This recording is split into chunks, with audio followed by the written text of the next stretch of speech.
Hey everybody, we're going to do service number 1 on our 2021 Sienna hybrid. So we're going to try to do most of these in orders, but the first 3, so the first one in the list is to check the installation of the floor mat, which hopefully you guys know if that's installed correctly or not, but there's just these little clips in the middle of them. I'll try to show you like where these round dots are. There's just a clip underneath, so you just make sure it's there. So ours is done. The second one is to check, lights, wipers, lights, making sure that they're working, and the horn as well. You just driving it should already know that that works. The third one is to check the wipers. So this is the first service, and these should be pretty good. I've used them. They don't make any noises, no streaks or anything. So that's fine. So we're gonna jump ahead. So that was the third one. We're gonna jump ahead to the fourth one, which is check the engine oil level. So here I've just pulled the dipstick. I don't know if you guys can see this.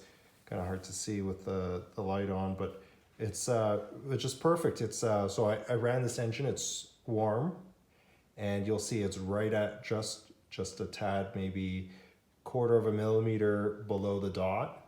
So I've let it run. It's warm, and let it settle for about 5 minutes or so, and then taking this measurement. So it's good. It's on the dot, and the engine oil, it looks fairly clean on the cloth as well.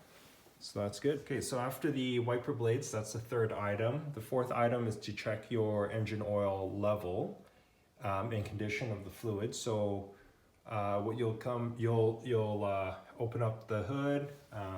There's a little, you'd slide this to the left there to unhook the latch on the hood.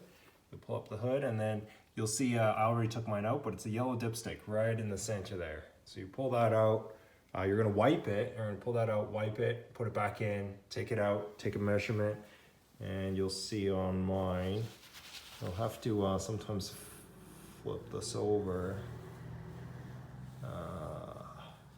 Sometimes it's hard to see, but you're gonna basically make sure that it's at the dot. And you want to take the measurement when the engine is warm. Maybe let the after it's been running a while, you're going to let the engine stop and let the oil drain down to the oil pan, so you can get an accurate reading there. So that's the engine oil.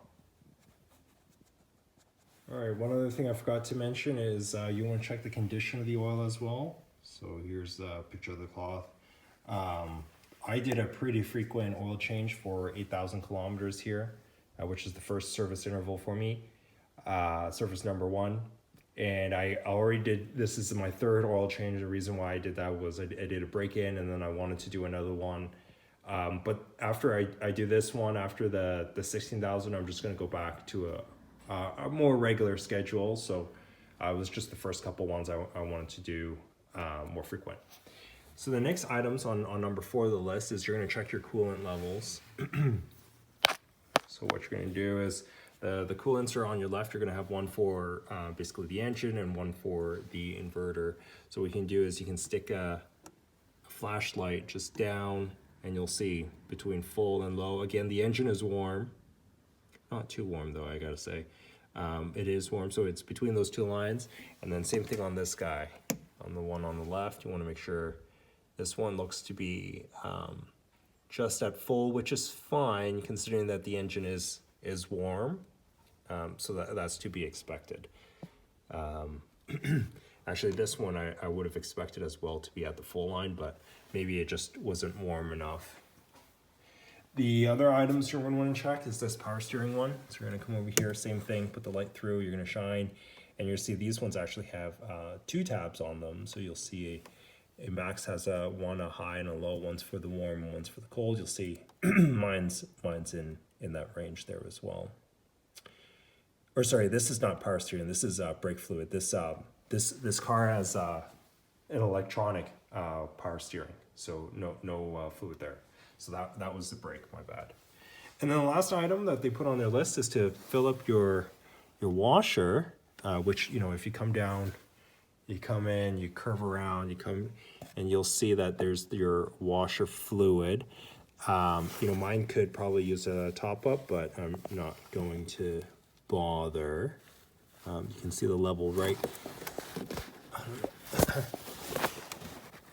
right in there, possibly. Yeah, there you go. You can see it there. I mean, up to you if you guys want to fill it. I'm just going to leave it. We'll come back and fill that another time. Okay, so that was the fourth item. The fifth item is to check your air filter here. So there's your engine. You're going to move to the right. You're going to have these tabs here. So 1, 2, and then you're just going to lift this up. And then once you lift it, you're going to be able to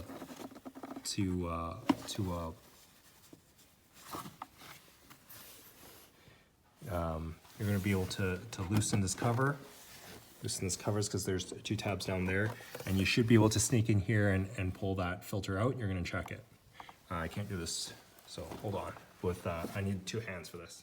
All right, so this is what mine looks like. This was at the top, so this is where the air comes through to go to the engine, and then this is where the air comes in. So this is the dirty side. This is the bottom side. See, it's not too bad. I'd expect that to be the case. There's not a lot of mileage on this, so I'm just gonna. Looks like there's a little bug there. Just get that bug out. You can knock against something just to knock some dust off, and then put it back in.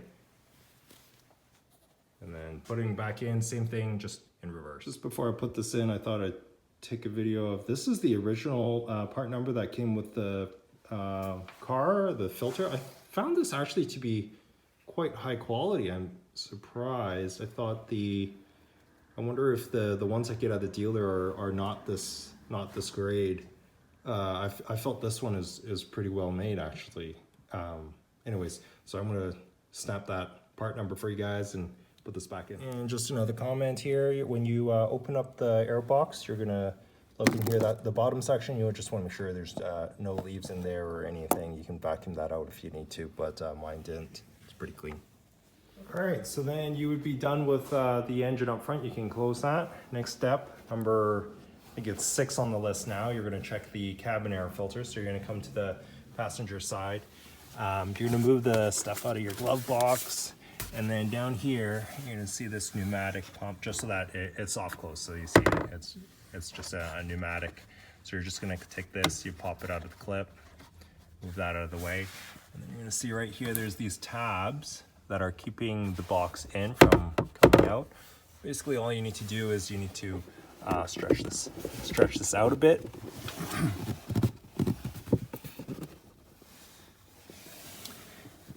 And on this side too as well, there's a tab there. So you're just gonna, you're basically coming in with the box and you're gonna pry this a bit. Or sometimes I've seen some models you collapse it, but I think this one you're gonna pry it open a bit and then it'll just drop down. All right, so mine just jumped out of the way after you get this side off. Once you get one side off, you can likely just shift the box over a bit to get the other side. This is your pneumatic that's still there, so I left that in. Here we're gonna come to this box here, in here. And basically you'll see this tab here. What you wanna do is you wanna squeeze that and then it just opens like a door and then it'll fall out. And then here we go. You just grab out this tray and this is your cabin air filter. So mine looks all right.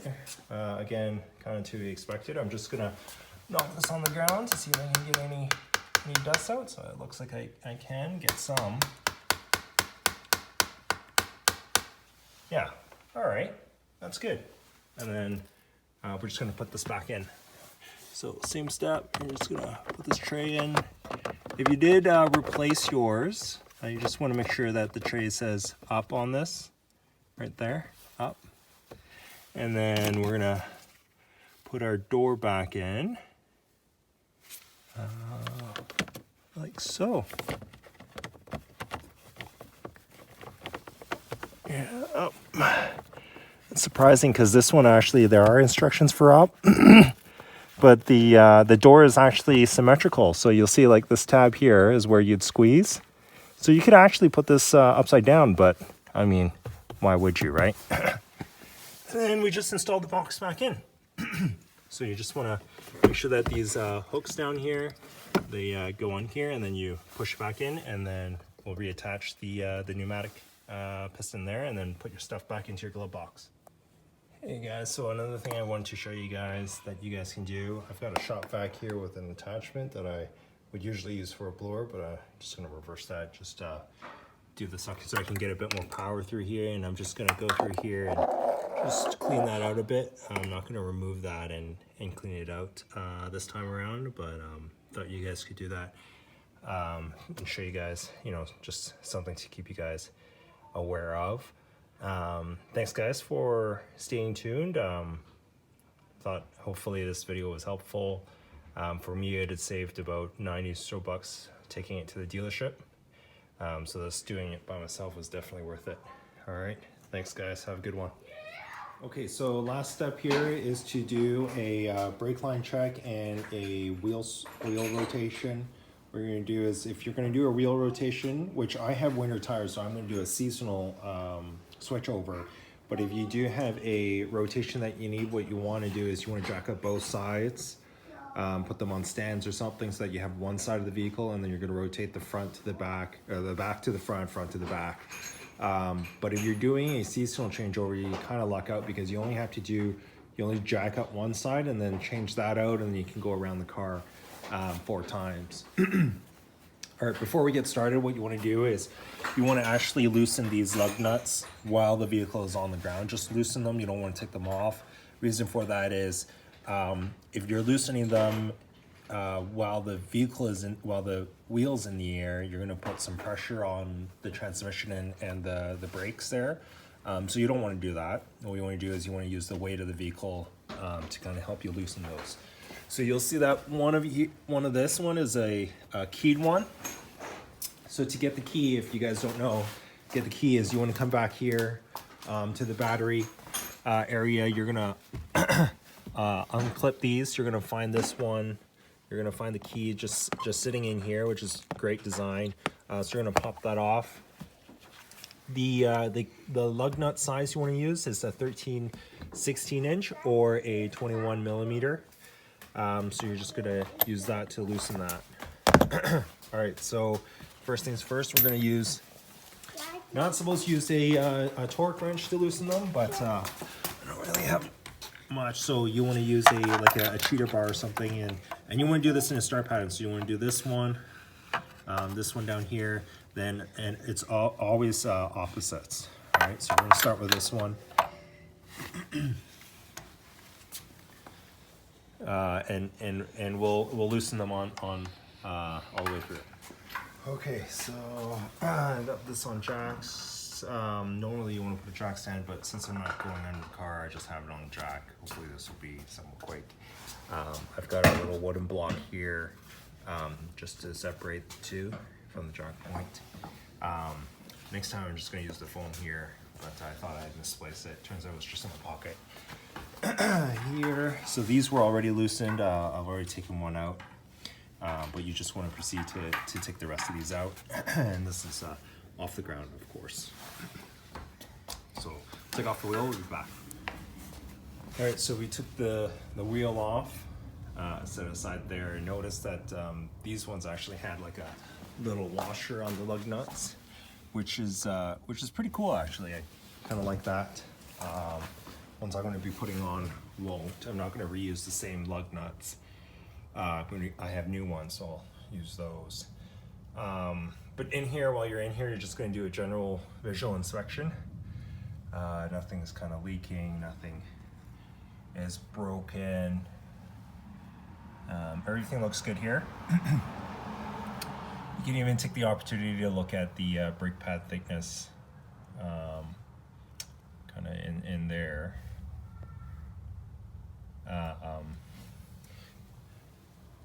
And then if there are any rocks between your shield and your brakes and your disc, which you would hear if you were driving down the highway anyways. So that's all good. Then we're just going to put the winter tire back on. When you do that, you just want to make sure that the rotation is correct. And generally just the tread pattern, you'll see like a V-shaped. So you want to make sure that those are fitted for this side of the vehicle. So this one actually goes on this side. So that's what we're gonna do. We're gonna put it back on. All right, so I got all 4 tires around the car all done. And then I've stacked my tires here and I've labeled them. So driver rear, driver front, passenger rear. And we need a tire measurement tool, and we'll just make our way down. Whoops. We'll make our way down for each tire and then record the results, all right, all the way down. You might want to check, you know, if you're really careful, you might you might want to check across, you know, multiple bands to see if there's any, you know, curvature, which, I mean, this car's so new, and you know, I checked it, there's no difference on mine, but you might want to check yours. So that's that, all right. Tidying up, you just want to put everything back, and then obviously the lock, you want to put it here. It's a great place to keep it. And then obviously put the cover back on for the battery. All right, so one thing I forgot to mention is once you've got those torqued in, you want to, after driving maybe 100 kilometers, you want to come back, re-torque those just to make sure that they are not any loose. And for those of you who really care, it is supposed to be 76 foot-pounds. This is page on 526 of your manual. Now I'm on the 18-inch wheels. Obviously, if you're a different size wheel, it's the same across the board. So 76 foot-pounds, whether you're 17, 18, or 20. All right, so that's that.